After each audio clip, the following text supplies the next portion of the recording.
નમસ્કાર દર્શક મિત્રો, ખબર છે .com પરથી હું દ્રષ્ટિ આપ સૌનું સ્વાગત કરું છું. મિત્રો, શિયાળાના સિઝનની શરૂઆત થઈ ગઈ અને સૌથી મોટી અસર આપણા ચહેરા ઉપર દેખાશે અને સૌથી વધારે હોઠો ઉપર. હવે આ ઋતુમાં હોઠ ફાટવાની સમસ્યા સૌથી જલ્દી બને છે અને ફાટેલા હોઠ દેખાવમાં પણ સુંદર નથી લાગતા.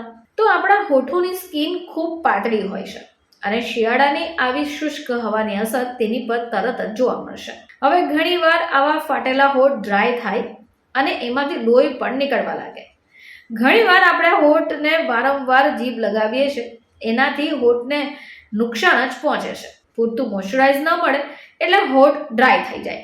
આજે આપણે જાણીશું કે કઈ રીતે હોઠની ડ્રાયનેસથી તમે છુટકારો મેળવી શકો અને એમાં કયા ઘરેલું ઉપાય છે જે હોઠને મુલાયમ બનાવી શકે.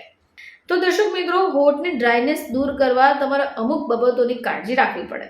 ચોક્કસપણે પ્રયાસ કરો કે કોઈ લિપ બામ હોય અથવા લિપ ઓઇલ હોય તે લગાવવાનું રાખો કે જેથી હોઠને મોઇશ્ચરાઇઝર મળી શકે. સૌથી વધારે અગત્ય એટલે કે પાણી. તો ભરપૂર પ્રમાણમાં પાણી પીતા રહો જેથી શરીર પણ હાઇડ્રેટ રહેશે. મોઢેથી શ્વાસ લેવાનું ટાળવું જોઈએ. આ સિવાય જો સ્મોકિંગની આદત હોય એ છોડવું જોઈએ. અને ઘણીવાર જ્યારે આપણે તડકામાં વધારે સમય રહીએ છીએ તો આ પણ આપણા હોઠોને ખરાબ કરશે.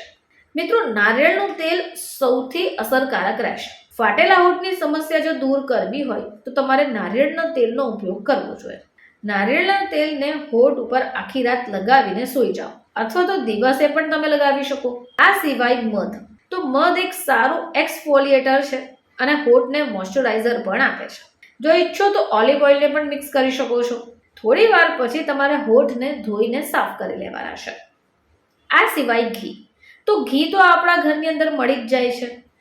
ઘીનો ઉપયોગ પણ તમારી હોઠની સમસ્યા દૂર કરશે. ઘી લગાવવાથી ડેમેજ સ્કિન સેલ્સ રિપેર થશે અને હોઠને હાઇડ્રેશન મળશે. આ સિવાય દૂધની મલાઈ. જો તમારા ઘરમાં ઘી ન હોય તો તમે દૂધની મલાઈનો ઉપયોગ કરી શકો. સૂતા પહેલા દૂધની મલાઈથી હોઠની માલિશ કરી દો. જો 2 થી 3 દિવસ તમે આ કાર્ય કરો છો તો તમારા ડ્રાય હોઠ પણ મુલાયમ થઈ જશે. આ સિવાય સુગર એટલે કે ખાંડ. તો હોઠને સ્ક્રબ કરાય તો પણ ડ્રાયનેસ ઓછી થાય છે.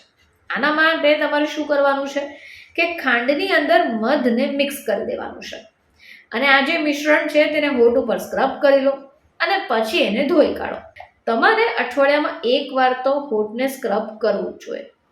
તો મિત્રો, આ એવા ઘરેલું ઉપાયો છે જે તમારા ફાટેલા હોઠને પણ ગુલાબની પાંખડી જેવા મુલાયમ બનાવી દેશે. ફરીથી તમારી સમક્ષ હાજર થઈશું. ત્યાં સુધી જોતા રહેજો ખબર છે .com.